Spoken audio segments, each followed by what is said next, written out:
とりあえずスタートするね。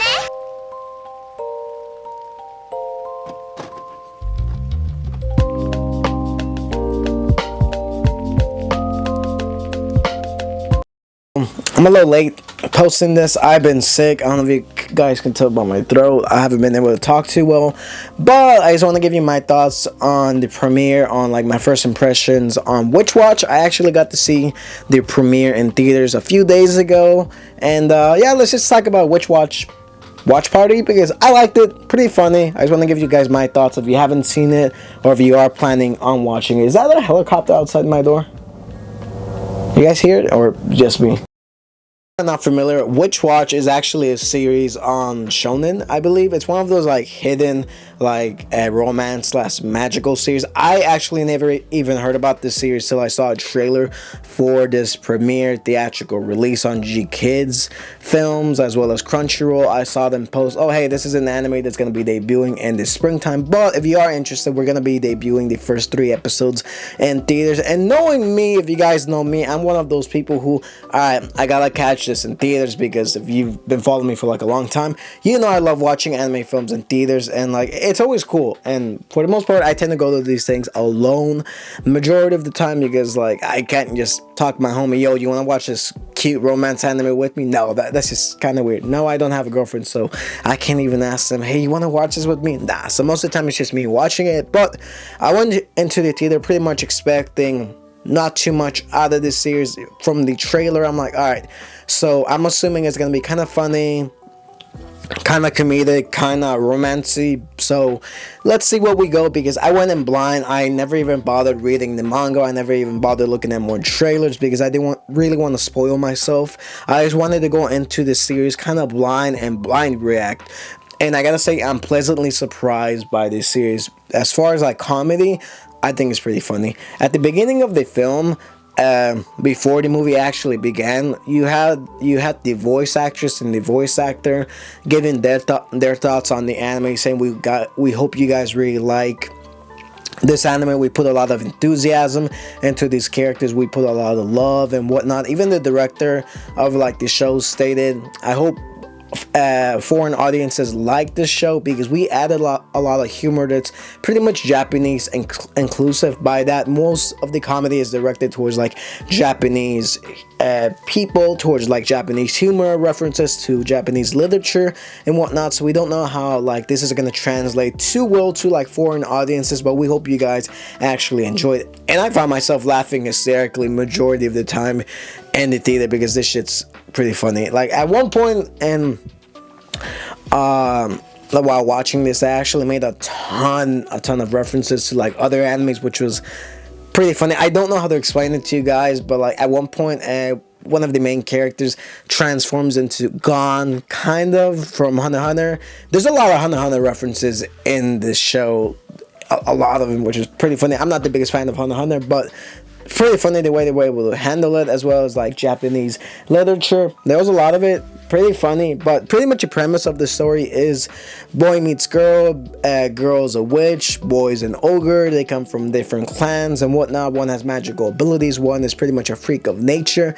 And like the main story of this is pretty much Nico, aka the main girl, the witch, goes back to reunite with her childhood friend Morihito, but we're just gonna call him Morihito because it's a bit easier to pronounce.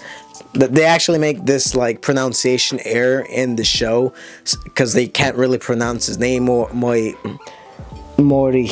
so they go Morihito. Pretty funny right there, spelling error. But pretty much like a disaster is supposed to happen upon Nico, the main girl, so it's up to our childhood friend to pretty much protect her, while her mother, who's also a witch, has the ability to see trauma and tragedies, is warning her childhood friend, hey, something bad is going to happen to my daughter. I want you to protect her and watch her along. Now that she's developed her witch abilities, I just want you to watch over her, be pretty much her bodyguard, aka her familiar. And a familiar in this world is pretty much someone who ties you down to the human world, someone who's able to connect with you and magical abilities, kind of like an anchor of sorts. That's pretty much what a familiar is.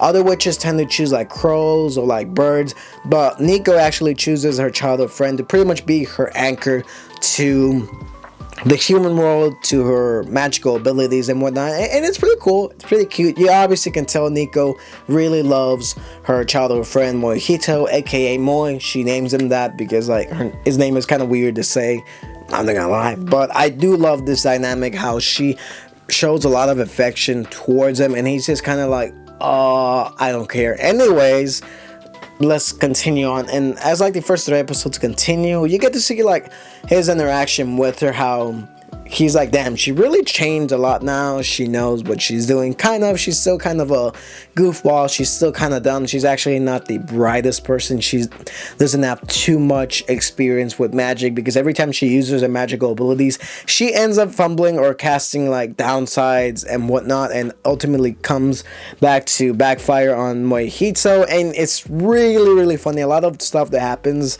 makes me laugh.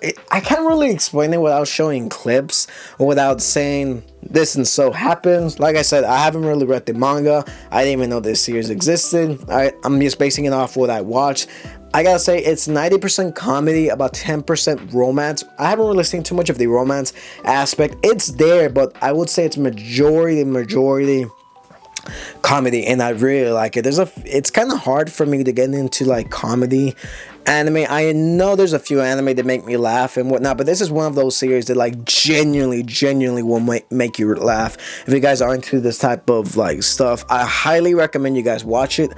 One of my favorite things about this show or this series so far that I watched was how Mojito's very protective of Nico. Yes, for one, he's her childhood friend. For two, I think he has I think he kind of likes her in a way, but he won't admit it to himself or to her. And I do like every time how she tries to impress him and whatnot, she does something stupid and it ultimately backfires on her. It's just really funny because she has like this tsundere type of thing, but not really. She's a cool character. I love her design, and I love how Mojito is kind of a freak, kind of weird. He's kind of an oddball because he has this weird fetish for like European clothing. He's not into like this modern hipster type of clothing. They make fun of this in the show. He's like, holy shit, I love your European French clothing. Where did you get this? You know how much this is? You know, I wear vintage clothing all the time. And this kind of freaks out Nico, saying, yeah, this guy's kind of weird, but I like him.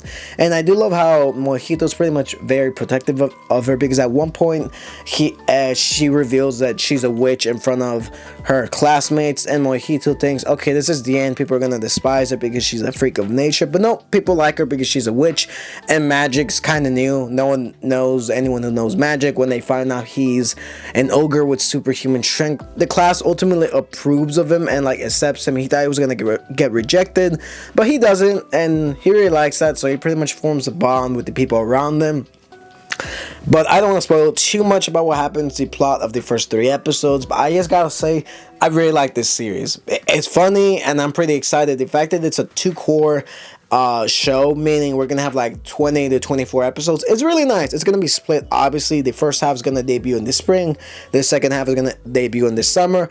I really like that. This is one of those shows that wasn't on my radar, but now it absolutely is. Would I recommend watching this show? Yeah, I really would. And if you guys have a chance, I highly recommend you go guys watch this in theaters if it's still available. But yeah, I have never heard about the series. I've never read the manga. Am I gonna read the manga? No, because I do want to surprise myself. But I'm really tempted on reading the manga because I want to know more about these characters in this world. And also, I'm assuming, just based off what I've seen, that magic is not very common in the modern world, at least in the world of this series. Not too many people know about it, so whenever everyone finds out, oh hey, there's a witch and there's an ogre, it's not viewed as normal, but they just kind of go along with it because it's kind of cool looking. But yeah, it's a good series. Go watch it. I highly recommend, and it's almost springtime, so it's gonna be airing. Let me know what you guys' thoughts. If you've seen this or if you've read the manga, do you guys like this series? But yeah, that's just my honest thoughts on Witch Watch. I liked it. Pretty funny. So yeah.